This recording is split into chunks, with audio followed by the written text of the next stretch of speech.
Do not sleep on these players because you may just lose a shot at greatness. Mel Kiper Jr. and I are here to give you the biggest sleepers of the draft that could instantly change an NFL roster. That is coming up. Plus, we're responding to your questions, your takes, and your draft dreams live as First Draft starts right now. As we say hello and welcome into First Draft, a reminder that we are on the air twice a week, every Monday and Thursday afternoon over on the NFL on ESPN YouTube channel, plus wherever you get your podcast. And on Mondays only, we're over on the Deuce, ESPN2. He is Mel Kiper Jr. I am Field Yates. One more housekeeping note before we get started. You see a QR code on your screen throughout the show. If you want to find every episode of First Draft, take your phone, put it right up there against the QR code. Instantly, you have what you want. Mel, it's a big week here for the First Draft family. My Mock Draft 3.0 drops on Tuesday. The Super Bowl is now behind us. For everybody that hasn't already begun to be a part of this party, Mel, welcome to draft season, baby. You know, it's a great time now. We know what everybody's doing in terms of needs. We have that figured out, right? But that'll change with free agency, obviously. And we still have the combine workout to get all these measurables we need for these prospects. But today we're talking about sleepers, but we're talking about major college sleepers, Field. I think it's a big difference between the guys in the 1AA ranks, guys that we haven't talked much about, or people didn't see a lot playing college football during their careers. These are the major college sleepers that are under the radar for one reason or another, Field. And I'll start out with Luke Lachey from Iowa, a tight end that I think has been a bit of a forgotten guy. I mean, Luke Lachey back in 2022 was outstanding. And then, of course, you think about where we are right now in terms of Luke Lachey. Hey, is he the 8th tight end? Is he the 10th tight end? Where is he? At one point in time, I thought he could be one of the top 3 or 4 tight ends in the draft. Luke Lachey's father, Jim, great offensive tackle at Ohio State, 12th pick overall in 1985, 6'6", 272-pounder, one of the best of all time. A part of the Hogs, Washington Redskins, great offensive line, with arguably the greatest coach of all time, Joe Gibbs, who won Super Bowls with 3 different quarterbacks. Luke Lachey, like his dad, is about 6'5.5", 6'6". Goes about 245, 250, Field. Early on in his career, he was outstanding. Okay. Yeah. Then he had the injury, was really good before that a couple of years ago. This year, he averaged about 8.3 a catch. Quarterback play at Iowa was never fantastic. We know that. This kid has the size. He has the athletic ability. I like the way he finds those dead spots in zones, like his run after the catch ability. Good catch radius. Blocking can continue to improve. Luke Lachey, to me, Field, when you look at this kid, a standout for a lot of his career, a guy that did jump out of you. Even back in 2022, as I said, against Michigan, he was phenomenal. He averaged 14.2 a catch that year. And like I said, quarterback play prevented this passing game from being what it could have been and should have been, with Luke Lachey maybe catching more passes than the 28 he did this past season. But basketball player, track guy in high school, I like Luke Lachey. If you can get him mid-day 3, Field, I think you're getting yourself a guy who can, at worst, be a good number 2 tight end in the NFL. Yeah, I'm going to give you a running back that's one of my sleepers, Mel, because we have talked about how deep that position is. It's not quite running back. It's not quite defensive tackle, but tight end certainly amongst the most well-stocked positions in the entire draft class this season. So here I am. It's our weekly. This running back is good. I just don't know how high he will be drafted because there are so many good running backs in this class, and it's the all-time leading rusher at the University of Kansas. Yeah, it's a basketball school, but it's had a pretty darn good football run over the past decade or so, especially in their most recent years with Lance Leipold as their head coach. Devin Neal, Mel, who was a 3-time first-team All-Big 12 player for Kansas, leads the school in terms of career rushing yards. And I'll say this, Mel, not a home run hitter necessarily in terms of blazing speed. He might not run a 4.42 240 at the combine. Not the biggest guy, certainly not the fastest guy, as I just mentioned, but has some outstanding footwork. His decisiveness as well, the ability to get skinny in holes is all really good. The kind of stuff that translates at the NFL level. And I'll say this guy is a determined player as well. He was just a tough guy to bring down week in and week out. Excellent vision for Devin Neal. A little bit of a factor in the passing game. I always remind people that these college running backs coming out, the numbers are rarely eye-popping in the passing game, like LaQuint Allen from Syracuse, because the teams say, we're just going to hand you the football 230 times over a 12-game schedule. Or in the case of Ashton Jeanty, even more than that we're not going to necessarily lean on you as a receiver. Devin Neal has that in the bag as well. I don't know that he is a perfect number one starting running back in the NFL, but I have a lot of confidence you could see him as the next man in, that second running back for a team that deployed multiple backs as kind of their go-to guys. Devin Neal might go in the 5th, 4th round, somewhere on day 3, Mel. But again, another guy who in a different year we'd be talking about as possibly a top 100 type prospect. It's 760 carries. And you go to Lance Leipold, their coach. What coincided with Leipold was basically Devin Neal stepping on that campus in Lawrence, right? Yeah. Devin Neal, really from the get-go, 4 straight years of consistent productivity. Last 3, and of course the last 2 with 32 rushing touchdowns and caught the ball out of the backfield. Favorite player growing up was Adrian Peterson, right? Adrian Peterson was his guy. He's number 4. Why? Because of Dalvin Cook and TJ Yeldon. So this guy's followed the NFL. I love the players who look back and have guys that they kind of revered. They pattern themselves after. They wear a number because of that guy. I love guys that understand the history of the game and respect the history of the game. And certainly when you look at what Devin Neal has done at Kansas, it's all coincided with the success they had under Lance Leipold. A key guy coming in and basically, like you say, the consistent productivity, running the football, catching it, and remaining durable. Yeah. 760 carries, but durable field for Devin Neal. And you're right. You get this kid in rounds 4 through 5, 4 through 6 area. Again, a running back we're going to be talking about. Like we always say, Aaron Jones is our 5th round guy. Devin Neal could be that guy on day 3 as well. Yeah, Mel, before we get to your last sleeper, at least of this block, because we got lots of names to throw at you today on First Draft, I think with running backs in this class, what I've kind of found is that, like, beyond the obvious, Ashton Jets is going to go very high. That much we know. And there's probably going to be 2 to 3, maybe 4 running backs that go in the first 55 to 60 picks. But when we're talking about guys that are closer to like pick 100 or even closer, maybe pick 200, it's almost like you're identifying one trait or two traits that, like, these players for these specific reasons stand out. So for me, when I think about Devin Neal, I mentioned the footwork. It's so impressive for a guy who's also very decisive as well. Plus, as you have mentioned, has stood the test of time, been a big part. He has been the Kansas offense for basically 4 years. Let's go back to defense, Mel. And we've talked a lot about Derek Harmon from Oregon, their defensive tackle, who I think will go in the first round. More to come on that this week with my mock 3.0. But how about a teammate of his on that defensive line who perhaps is not being discussed nearly enough? Yeah, the portal's big, Field. You mentioned Derek Harmon, Michigan State, right? How about Jamaree Cladwell, coming from the University of Houston, the Houston Cougars program, comes in there this year. Now, he doesn't get a sack, but he's got a lot of pressures. He's disruptive. And at Houston, he had been a guy, in the final 6 games, he had 5.5 sacks, 6.5 tackles for loss, and 2 sacks against Texas. So even against, for the University of Houston, he was getting into that backfield. Violent hands is what you notice on tape with a guy like Jamaree Cladwell at 6'2", 344. Doesn't have the longest of arms, but super athletic, quick, disruptive, and active. He did it for 2 years at Houston with the Cougars field. And I look at we talk about Luke Lachey and his father, Jim. I wrote him up back in 1985. Cecil Caldwell, his father, played at South Carolina, defensive line, was in the draft report, in the blue book. His uncle, Larry Wirtz, linebacker, Jack State, was in the blue book, written up. So he's got the bloodlines. We talk about Luke Lachey. We say the same thing for Jamaree Caldwell from Oregon. As I said, forget the sack numbers. He didn't have any this year, but the disruptive plays, he was in the backfield. He was getting pressures. He was affecting the quarterback. He was making the quarterback uncomfortable. We say you can't beat him if you can't block him. Why did Patrick Mahomes lose in the Super Bowl? Because he was uncomfortable, okay? They got after him. They made life miserable. Jamaree Caldwell, I say, with those violent hands and that consistent, I think this is the thing that impressed me the most, consistent motor for a defensive tackle. Very impressive. This is a kid, again, could get a little lost in the shuffle. We talk about the depth of defensive tackle going well into the 4th, 5th, 6th round. Jamaree Caldwell is going to be interesting where he comes off the board, because those defensive tackles, when you get into that top 15, 18 defensive tackles, there's a lot of mixed opinion field. Jamaree Caldwell could be that guy that presents great value by the time we get to late April. You know, Mel, you mentioned how the Eagles gave Patrick Mahomes all sorts of fits with their pass rush throughout the Super Bowl. Probably the difference between the Eagles dominating the Chiefs and it being a maybe more competitive game.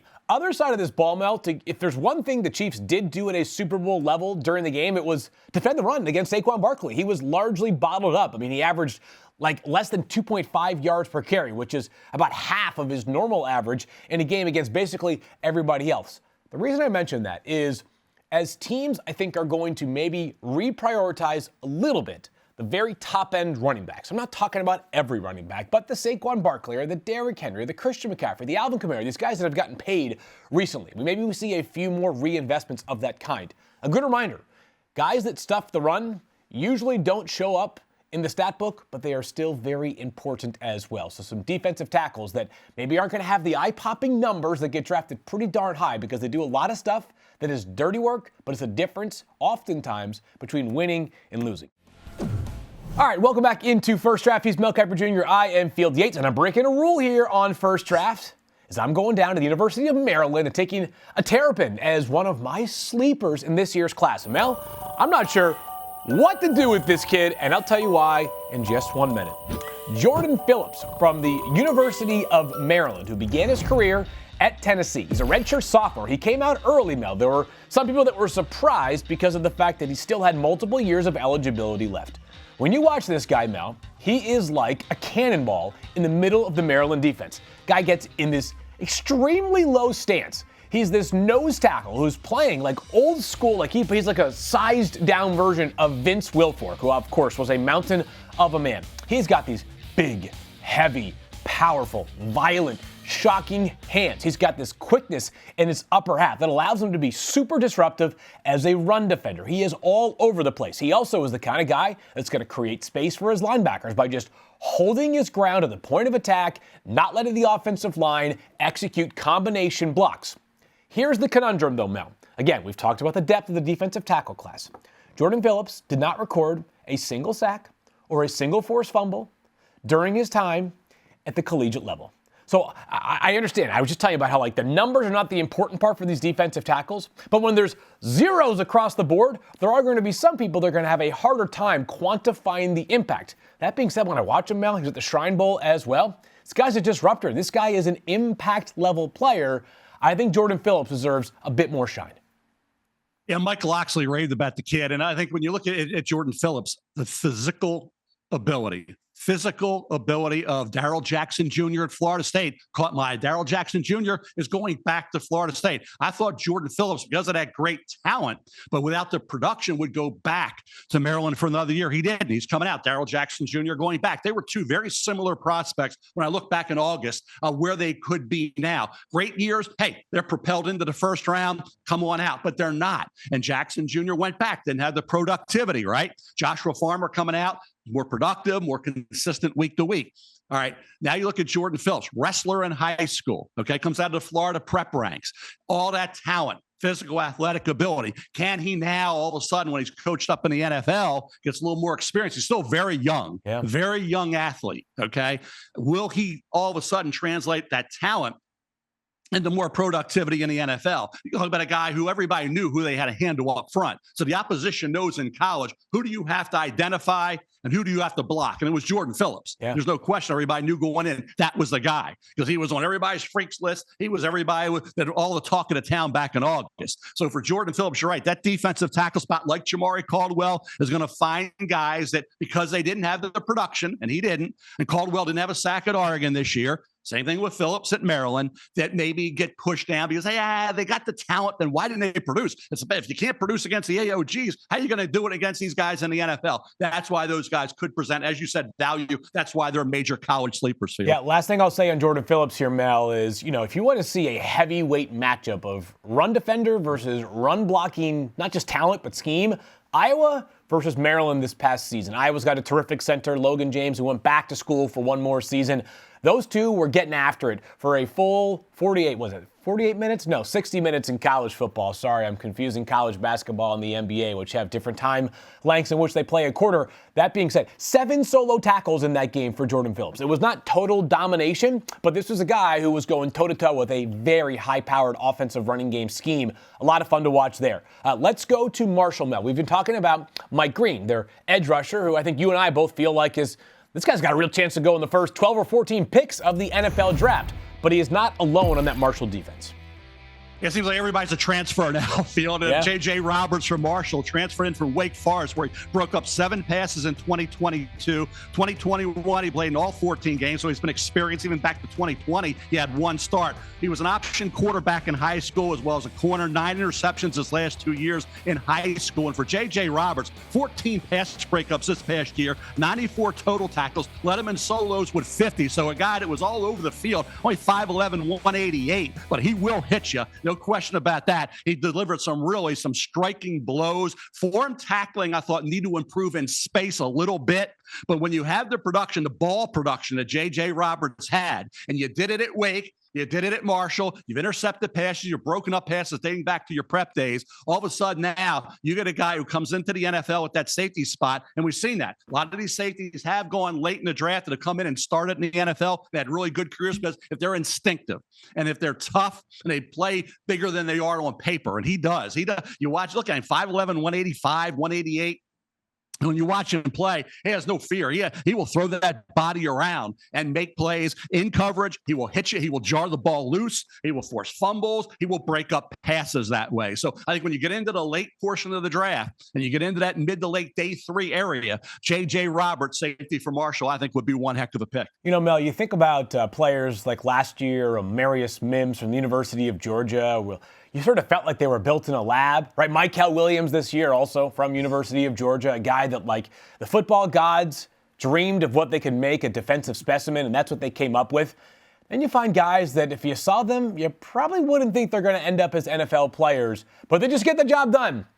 I'm now talking about Central Arkansas edge David Walker. This guy was down at the Senior Bowl. He was under 6'1", or maybe he was right at 6'1", but he was 260 pounds. This guy's got a fascinating journey, obviously coming from a small school in Central Arkansas. During his college career, Mel, he's played at multiple different schools. He's played in like 3 different conferences. And all he has done, Mel, is win Conference Defensive Player of the Year at each stop.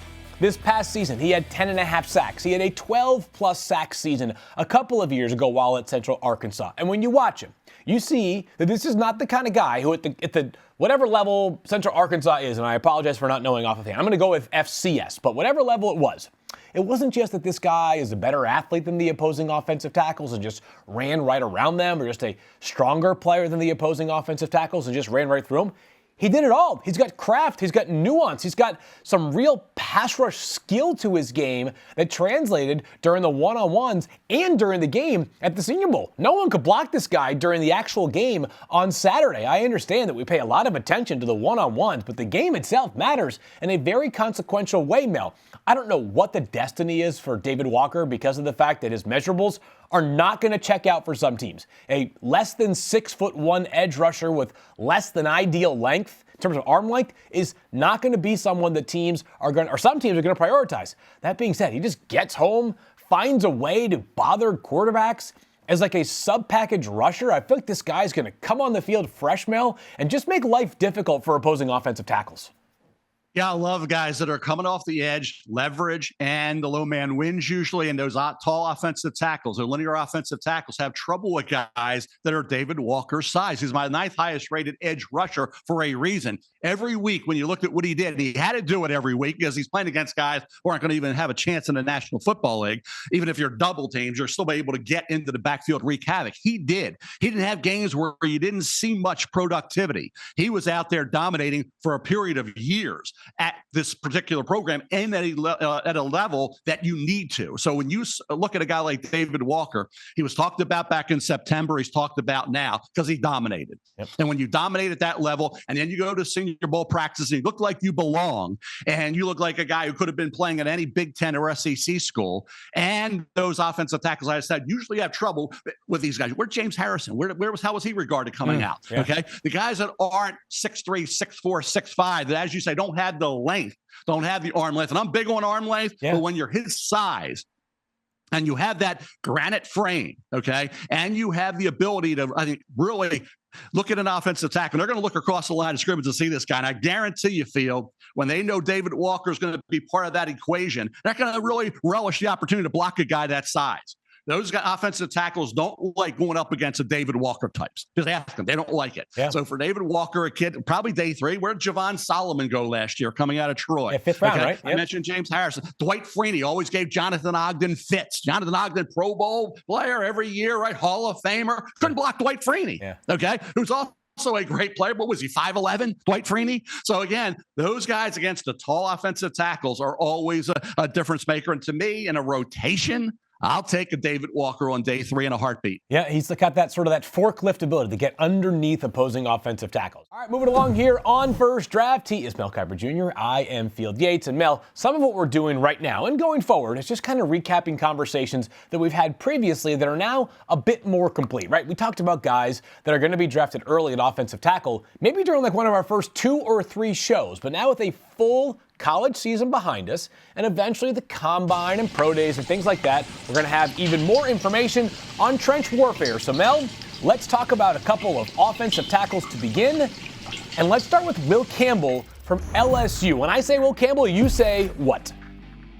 I think a guy who could be a multi-position guy. Is he a left tackle? We're going to find out. Is he going to be a guard in the NFL? He's a guy who's going to have to play at that position. He'll start out at left tackle. I don't care about arm length. That's his position. If you're drafting him in the top 10, you're drafting him as a left tackle. Arm length is going to be the issue for him, okay? And again, dealing with those guys like the David Walker types, the guys that are in that 6 foot to 6'2" range. But for Will Campbell, we have to kick inside to guard. We thought Kelvin Banks Jr. from Texas would be in this mix, but he had some hiccups, we call them, right? Some inconsistent performances, banged up later in the year. Didn't have the type of season you expected from him to be a top 5 pick. We thought maybe he'd be in a mix to be the first, second, or third pick. That didn't happen. So he opened the door for maybe a guy like Josh Simmons, right? Josh Simmons from Ohio State Field, I thought back in September was going to move to the top of the list and be the number 1 offensive tackle in this draft. Then he was injured in the Oregon game. So medical is going to be critical for him. But in this draft, I know, and I'm anxious to see where he had Josh Simmons. We had talked about him. I said 49ers made sense to me because you can maybe, if you have to medically redshirt him or wait for him to get to 100%, the 49ers can afford to do that. They're the Niners, right? They were always, they're picking 25 to 32. We're not going to get a guy, a left tackle with his skill set. Where did Trent Williams go when he came out? Who's our left tackle, but he's obviously nearing the end of his phenomenal Hall of Fame career. Trent Williams went in the top group of the top 5 of the first round, top 3 of the first round. So for Josh Simmons, where does he go? There's a wide range of opinion on Josh Simmons because of the medical. Had it not been for that field, based on the way it played, cut down on the mistakes, cut down on the penalties, was flawless at Ohio State. Was at San Diego State, played right tackle, but at left tackle, the development from the coaching he received at Ohio State had taken him to another level. The shame is he got hurt, because I really believe, Field, had he not gotten hurt in this draft, with the question about was Will Campbell left tackle, was he a guard? Kelvin Banks Jr. didn't have the great year. Josh Simmons would have been hands down the best tackle in this draft, and certainly a potential top 5 to top 7 pick in this draft. Now, where does he go? Are you still thinking, Field, the Niners, or you think he drops a little further? Because Josh Simmons, when he was healthy this year, was on his way to becoming an elite player. I'm thinking you'll find out on Field Yates' Mock Draft 3.0, which comes out on Tuesday afternoon, or maybe it's morning on ESPN.com now, and we'll certainly dive into that a whole lot more. But Simmons will go quite high. He is a very talented player. I just want to fill in a couple of gaps here. Kelvin Banks, you mentioned it this past season, wasn't probably as dominant as some were hoping coming into the year, myself including. I was a big Banks guy to begin this season, Mel. That being said, Kelvin Banks, at the end of the day, may not have been perfect, Mel, but we are talking about a player who has an abundance of experience. This actually applies to both he and Will Campbell. This guy was a day 1 starter at left tackle for the University of Texas. This guy had a ton of high leverage snaps, protecting Quinn Ewers for multiple years. He's big. He is athletic. He's got power. He can get on the move in the running game as well. Can be a little bit more refined, can develop a bit more core strength to sustain once guys engage him on the edge. You mentioned how Will Campbell and Kelvin Banks are generating some conversations about whether they might be better suited as guards. I think, Mel, it applies to both of these guys. I want to see these guys tried out at left tackles. I want to see these guys begin their career at left tackle and be proven that they can't hold up there before you actually kick them inside to guard. I think both of them do have the skill set to remain at left tackle for their careers. Campbell has asserted himself as the number 1 offensive tackle in this year's class on my board. Kelvin Banks, Josh Simmons, one more player kind of fighting for that top 2 or 3 offensive tackle spot. But let me just ask you on Will Campbell here, Mel. I'm sorry, on Josh Simmons here one more time. You mentioned, like, if we aren't talking about, if he wasn't injured, he might be going in the first 5 to 7 picks. If it's not the 49ers, who have Trent Williams, ready to continue to hold on to that left tackle mantle, how high can a team that needs a left tackle right away afford to draft somebody like Josh Simmons? To me, it's how your medical turns out. If you feel there's not going to be any lingering effects, there's not going to be any issues moving forward, okay, with that knee injury. If you think you're good going forward and you can wait it out, and you are getting a left tackle with his ability and the way he cleaned it up. The penalties were a thing of the past, okay? And that's important in the NFL. We can't be behind the sticks. And that's been a problem for a lot of these offensive lines in the NFL with these tackles that struggle in that area. So he had to clean that up, and he was well on his way to doing that, Field. The shame of it is he got hurt. And now it puts him in that gray area where, was he a mid-first? Is he a late first? Is even that too high? Because, yeah, he cleaned up, but we would have needed to see if he was going to do it over the long haul. We needed to see it over, the entire season, not just into October. So that's why I think in an NFL team's minds, they got to figure out, okay, are we convinced that he's the player he showed this year before he got hurt, even though he didn't have the full season to do it? Are we convinced that's enough, right? And are we convinced from our doctors and our medical standpoint, there's not going to be any lingering effects from this? If you can reconcile all that, then you take him ahead of Will Campbell and Kelvin Banks Jr. If you're going to go on that. If you're going to say, well, we really can't do that because we like Campbell, and if he's not a left tackle, he's going to be a heck of a guard. And Banks Jr., yeah, he was banged up at the end of the year, but hey, we liked a lot of what we saw. So you make him your third offensive tackle, okay? And that puts him in the middle of the first round, later portion of round 1. But it only takes that one team. I really think the Niners are that team just because of they're the Niners. Yeah. And you got to think about that. Say, we're picking, we wouldn't have seen a Josh Simmons. Okay. Normally we're picking the end of the first round. Guys like that are going a lot higher. Now we're picking in that spot where, yay, are we going to take a Will Campbell? Will Campbell could be gone by then. Oh, yeah. Kelvin Banks Jr. is going to maybe be on the board. Are they going to roll the dice that Josh Simmons is going to be back to the player he showed this year and maintain that level of consistency throughout his pro career when at times in college field, he had some issues with the penalties. He had some issues with inconsistency, right? So I think he's going to be one of those interesting guys. In 3 to 4 years, we're going to look back and have a pretty good test case on Josh Simmons. Number one, the injury. And number two, was it enough sample size with him playing at an elite level to carry that over into the National Football League? When you're not going up against defensive ends that you're so much better than, that you can always keep your frame between the defensive end you're working against and your quarterback. In the NFL, that's not enough. So I think for Josh Simmons, he's I'd say a wild card in this draft. I'd put a little asterisk next to him in a separate category field and say, boy, it's going to be really fun to see at the end of late April which team feels strong enough to take him, say, in the top 15 of the draft. Yeah, wild card for sure, because you and I, neither one of us is a doctor. We'll find out more information about Josh Simmons' medical around the Combine later on this month. All right. Welcome back into First Draft. He's Mel Kiper Jr. I am Field Yates, but I mentioned my mock 3.0 drops on Wednesday, Mel. The Titans have the first overall pick. For those that are wondering, I'm not making any trades in the first round in this mock. We'll handle trades a little bit closer to the actual draft. I imagine there will be some littered throughout our future mocks. But Mel, I think that one of the things that we are diving into throughout these next couple of months is what the heck the Titans should do. Is play a little game of Monday Morning GM. And of course, we like all of your social questions, one of which comes from 12 Blue Deuce 2. The Titans say they won't pass on generational talent with the first pick. Is this Cam Ward or is this Travis Hunter? Who will the Titans pick at number 1, or should they trade the pick? So Mel, I hand it off to you, and I am giving you a total of 4 options. 1, take Abdul Carter. 2, take Travis Hunter. 3, take a quarterback, Cam Ward or Shedeur Sanders. 4, try like crazy and take the best deal that you can get to move back. What do you say? First of all, I think you have to say generational talent. I'm taking Travis Hunter. If I'm looking at that, Travis Hunter is the guy. Yep. I think he can be an elite receiver. He can be a heck of a corner. You figure that out. Abdul Carter certainly is a pass rusher. You could go that route, would have no problem with that. If you're picking the best player in the draft, it's Travis Hunter or Abdul Carter. Those are the top two. Travis Hunter, what he does, he's effortless. And I'll tell you, he is so smooth. You don't realize how fast he is, okay, because he's such a smooth athlete. He's so smart. He's so tough. His stamina and endurance level is through the roof. I'm taking Travis Hunter if I'm taking the best player in this draft. If you want to say Abdul Carter, I'm not going to have a problem with that. Quarterback, if you say you're going to force it, fine. I'm a Will Levis guy. I'll go down on Will. I'm going to keep swinging, Field. I'm going to keep swinging and keep hoping, and I'll keep wishing and praying, hoping and all that Will Levis can turn things around to the point where he can be a franchise quarterback in this league. But you got to have an insurance policy. I get it. Will Levis had some issues, okay, this year with turnovers. Get it. With inconsistency, all that, pocket awareness, all that, holding the ball a little too long. But there were a lot of other factors that contributed to Will Levis this year having some issues because he did a lot of really good things that went way unnoticed.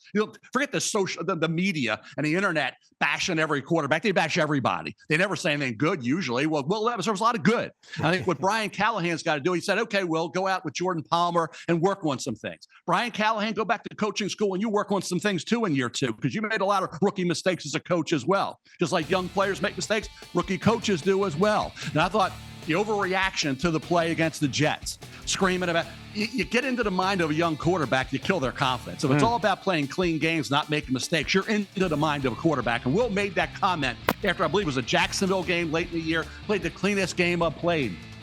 I don't want to really hear that. I just want to just go out and play football. You make a mistake. So Jaylen Hurts threw an interception. Did it kill them, the Eagles, in the Super Bowl? No, it didn't. So to me, for Will Levis, from I got here November 10th to December 8th, 7 touchdowns, 2 picks. He was playing good football. And he did it, guess what? Against the LA Chargers, the Minnesota Vikings, Houston Texans, the Washington Commanders, and then Jacksonville was his final game. Then the Bengals game, and he was benched because he played poorly, he made mistakes, and he was playing through an AC, an injury to his shoulder that he played through. Got shut up at halftime, and that was at the Jacksonville game. The Indianapolis game at halftime, right? Or it was a Jacksonville game. It was one of the games midseason that he got hit right before the half, and then he came back when you didn't think he would, and he played the rest of that game when you thought he was done. So for Will Levis, there was a lot of good things he did. What they have to decide is, can they make it consistent? Can they work on some things that he knows? Use his legs a little more. That was a big thing too. I noticed didn't use his legs enough when the opportunity presented itself. Okay, holding the ball too long. Well, guess what? There were times where he let some things develop late. His offensive lineman at right tackle in particular was a turnstile. They were behind his sticks all the time, Field. So for me, Will Levis, they have to get somebody in there. I get it. Get somebody in there because we can't. I don't think Brian Callahan's going in saying, I'm putting my second year in Will Levis's hands only. There's got to be somebody competing with Will Levis. Okay. And if Will Levis beats that guy out, fine. If he doesn't, fine. But they know they got to get better. If it's not going to be Will Levis getting better, somebody else has to elevate that position, Field. How do you feel about what you would do? You asked me the question. I would take Travis Hunter. What would you do? Well, I'm going to bite my tongue on this one for the most part here, Mel, because again, Field Yates' mock draft 3.0 drops on Tuesday morning on ESPN.com. So I can't reveal all the good stuff there yet. Here's the only thing that I will say before we head to our final break and dive into some of our guys for this week and also our Orange Crushers. The trade conversations for Tennessee, which they have already said on the record they will entertain, are different than most of the trade conversation we've talked about in recent years. You think about last year, there was talk about would the Commanders trade from 2 to 1 to secure Caleb Williams to reunite him with Cliff Kingsbury? Would the Giants try to move up into the top 3 to acquire one of those great quarterbacks? One of the Vikings move up from 11, where they initially started, to the top 5 to get one of those great quarterback prospects? We saw one trade, that was Minnesota, going from 11 to 10, but there was not a big moving trade where we thought the price could be extensive. We're talking about a trade similar to what the 49ers paid to get up and draft Trey Lance. This year's different. So what I'm going to say here is that the trade negotiations, if Tennessee does go down that road, you should not expect a comparable return to what we have seen in some recent drafts because this quarterback class is just not as sterling at the very top. All right, welcome back into First Draft. He is Mel Kiper Jr. I am Field Yates, and maybe not every show, Mel, but every once in a while, I want to give you a couple of guys that if we were in a draft room, we would say, get the gavel out and bang the table for these guys We got a guy. You're up first. You have the honors. And this is not last year's wide receiver class, Mel, but there is some good depth. Give us a name. I like Tre Harris, the third from Ole Miss. And I like this kid because he was a high school quarterback throwing to Malik Neighbors. Think about that. Quarterback in high school throwing to Malik Neighbors. High school coaches thought he could have been a great safety, great receiver. Goes to Louisiana Tech, becomes one heck of a wide receiver at Louisiana Tech. 65 catches back in 2022, 10 touchdowns. Then he goes to Ole Miss, 2023. Think about early on, and think about the injury. He had a knee injury against Tulane. Then late in the year, he was great. Texas A&M game, 11 catches, played great after he came back from the injury. This year, he's off to a phenomenal start this past season. Then injured, right? So 2 years ago, it was injured, then great. This year, great, then injured. So I think when you look at Tre Harris, the contested catches go his way. He's a tremendously hard worker, high football IQ. Nobody wants to be, as talk about working to be as good as you can be more than Tre Harris III does coming out of Ole Miss. So I like everything about this. 220 career receptions at Louisiana Tech and Ole Miss. Like I said, with his size, his ability to win those 50-50s, always obviously present the catch radius to the quarterback you need. Quarterback can throw it up. You think he's covered, he's not. Tre Harris III is my guy, Field. I like everything about this kid. I wish he would have been healthy over the last 2 years for the long haul. Like I said, injured early on, then came back, played great. I wish he would have been healthy the whole season this year. But when he was 100% early in the year, he was a force to be reckoned with and a guy that Jackson Dart got the ball to early and often. So really like Tre Harris coming out of Ole Miss. Like I said, it's Malik Neighbors, because guess what? He was catching passes from Tre Harris back in high school and did a heck of a job. So to go from quarterback, coaches thought he could have done anything he wanted. Safety, wide receiver, that type of athleticism speaks volumes. I'm a big Tre Harris fan. Yeah, I might call it more versatility than athleticism, only for this reason here, Mel, is that we saw this last year with Keon Coleman. The 40 at the combine dictates a range for a player. You and I thought there was a chance that if Keon Coleman ran a 4.52, he could have gone in the top 20, 22 picks last year. He ran a 4.61 instead, and he fell out of the first round, only to the first pick of the second round, but still, not a first-round pick. If Tre Harris runs at the top end of his speed during that 40 at the combine, he might move up a little bit. That being said, if there's a question that scouts are wondering on Tre Harris, it's, hey, the contested catches are great. The reason why he makes a lot of them is also because he's not a blazing fast player. If he runs really well at the combine, he could push himself up a little bit in those wide-out rankings. My guy here, Mel, is, I'll call him a safety, but he can do more than just be a safety. It's Jaylen Reed from Penn State. In some ways, the other safety at Penn State, because, of course, Kevin Winston Jr. was a guy who came into this past season with plenty of acclaim. He ends up partially tearing his ACL, misses much of this year from late September on. He is going to be in the draft, but Jaylen Reed, Mel, began his past season, this year, as a slot corner from Penn State. They called it in their scheme the lion position. Well, after Kevin Winston Jr. gets hurt, they moved Jaylen Reed over to basically a full-time safety role. He goes on to lead the team in defensive snaps. And again, there's a lot of good Penn State defensive players, including maybe the number one pick in the draft, on that defense. He had 3 interceptions. He showed the ability to play as a deep middle-of-the-field safety, show some range to play as a free safety, but also, as I mentioned, he was a slot corner to begin the year, so he has some man-to-man coverage skills as well. Like every single defensive back, maybe in the history of the NFL, save a couple like Cortland Finnegan, maybe you want a little bit more physicality in his tackling. But Jaylen Reed, a pretty darn good player here, Mel, who I think maybe has a chance to go late in day 2, but certainly somewhere early in day 3. Yeah, I'm glad you mentioned Kevin Winston Jr. as well, because he was another one of those highly rated players back in August that got hurt early on. He had a huge game against West Virginia, that first game of the year for Penn State. Think about the injury after that. And they were talking about Josh Simmons and Savone Revel Jr. from East Carolina, and Benjamin Morrison from Notre Dame. The guy we haven't talked enough about is Kevin Winston Jr., safety from Penn State. Where he would have been had he been healthy all year. Good tape from Kevin Winston Jr. when he was healthy. He'll be an interesting guy. We'll be talking about a lot about him between now and late April, Field. So no question, Penn State on the defensive side of the ball had some real studs, and Reed is a good one, but so is Kevin Winston Jr. Got it. You can't sleep on. You can't forget about what a good player he was prior to the injury. I thought about making Winston my player, but because my guy, I should say, for this week, but because of the injury, Mel, it's so hard to put a range on a guy who has some tape from this year, right, but not a ton. Same applies to some of the names that you mentioned as well. All right, the next segment here, Mel, is our final one. It's our Orange Crushers. It's the players that deserve a little bit more attention on the national radar. Guys who are being perhaps a little bit overlooked, but of course, we see guys on day 3 and even beyond make their impact in the NFL. So give me your Orange Crusher of the week. What's the one thing I look at, or two things, Field? You got to go to the portal, right? You get these transfers, and I love versatility. I love guys that you have scheme versatility with. That's Elijah Roberts from SMU, formerly of Miami Hurricanes. Last year brought Rashard Smith, outstanding running back, be a third down guy in the NFL. To SMU, to the Mustangs, brought Elijah Roberts. He didn't do a lot at Miami.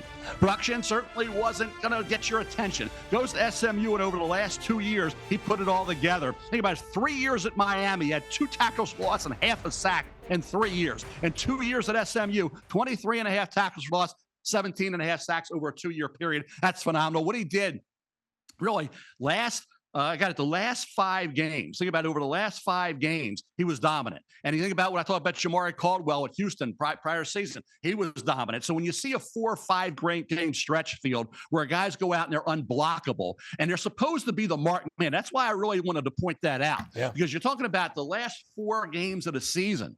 Okay, he's out there getting into the backfield, wreaking havoc. The opponent knows who they got to stop. This guy was coming from Miami. He was kind of an unknown, didn't do a lot. Well, at SMU, his first year, he did a lot. Then this year, late in the year, they're still not blocking this guy. Like I said, last 4 games, 5 tackles lost, 4.5 sacks. He was team captain as well. He did it at the All-Star game as well. Elijah Roberts, with his size and the way he closes, you can line him up anywhere along your defensive line. So when I talk about an orange crusher, I want consistency, I want versatility, and I want a guy that when he moved from one program to the other, from Miami to SMU, he became a crusher. And that's why he's my orange crusher, Elijah Roberts, defensive lineman from SMU. Yeah, that guy certainly has some juice coming off the edge here, Mel. I'm thinking about the Super Bowl once again here, and this player is not at this level. But you know, C.J. Gardner-Johnson of the Eagles, he's just a pest during the course of the game. He's the kind of guy that when he's on your team, you love him. When you're playing against him, you hate him. He finds a way to get underneath the skin of opposing players and sometimes force them into some dumb errors. Well, I'll give you a guy who's got some friskiness to him as well. It's Upton Stout, cornerback from Western Kentucky. Is there a lot of size for this guy? No, he's pint-sized. This guy is small. We saw it at the Senior Bowl. His official measurements are not going to blow anybody away.